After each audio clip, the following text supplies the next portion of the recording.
আজকে উচ্ছে দিয়ে নিরামিষ একটা রেসিপি তৈরি করব, সম্পূর্ণ অন্য রকমের। তার জন্য উচ্ছেগুলো ধুয়ে এইভাবে গোল করে কেটে নিয়েছি, আর উচ্ছের শক্ত বীজগুলো ফেলে দিয়েছি। উচ্ছের বীজ কিন্তু খাওয়া একদম ভালো না শরীরের পক্ষে, তো অবশ্যই উচ্ছের বীজগুলো, শক্ত বীজগুলো ফেলে দেবেন। আর এখানে রয়েছে টমেটো, আদা আর কাঁচা লঙ্কা, এটা আমি বেটে নেব। আর এখানে রয়েছে ধনেপাতা। শুকনো কড়াই বসিয়ে দিয়েছি, এখানে একটা ভাজা মশলা তৈরি করে নেব প্রথমে। তার জন্য দিয়ে দিলাম এর মধ্যে একটু গোটা জিরে, আর দিয়ে দেব গোটা গরম মশলা। তার মধ্যে দিয়ে দিচ্ছি দারচিনি, একটু লবঙ্গ দিয়ে দিলাম, আর একটা এলাচ দানা, আর দিয়ে দেবো মৌরি। এই মশলাগুলোকে 10-12 সেকেন্ড মতন ভেজে আমি তারপরে গুঁড়ো করে নেব।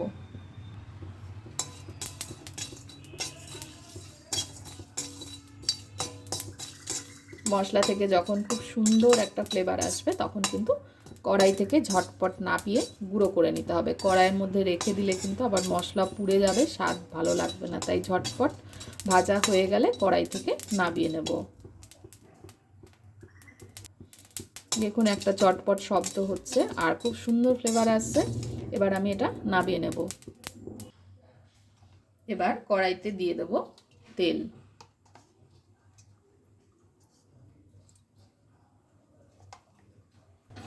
তেল গরম হয়ে গেলে এর মধ্যে উচ্ছেগুলো দিয়ে দিচ্ছি।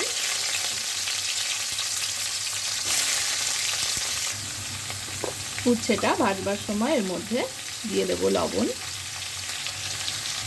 আর অল্প একটু হলুদ গুঁড়ো দিয়ে দেব। নুন আর হলুদটা মিশিয়ে নিয়ে উচ্ছেগুলোকে ভেজে নিতে হবে।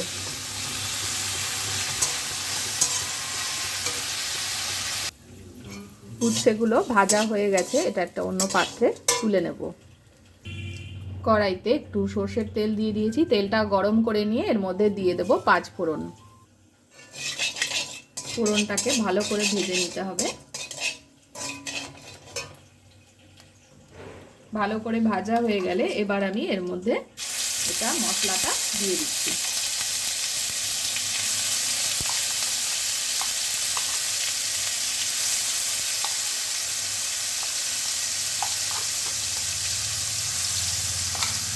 টমেটো, আদা আর কাঁচা লঙ্কা, এটাকে কষিয়ে নেব।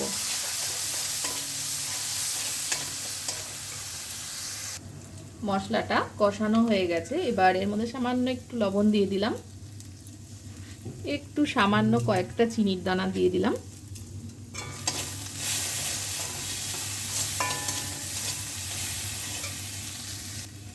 এবার এর মধ্যে অল্প পরিমাণে একটু জল দিয়ে দেব।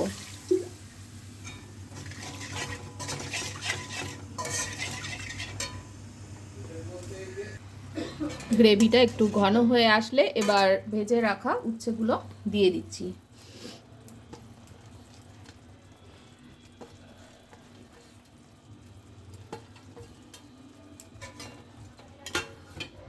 এবার একটু মিশিয়ে নেব। এটা কিন্তু মাখা মাখা টাইপের হবে, এটা ভাতের সঙ্গে কিন্তু খেতে ভীষণই ভালো লাগে, আবার রুটির সাথেও খাওয়া যায় এরকম রেসিপি। এবার আমি দিয়ে দিচ্ছি ধনেপাতা।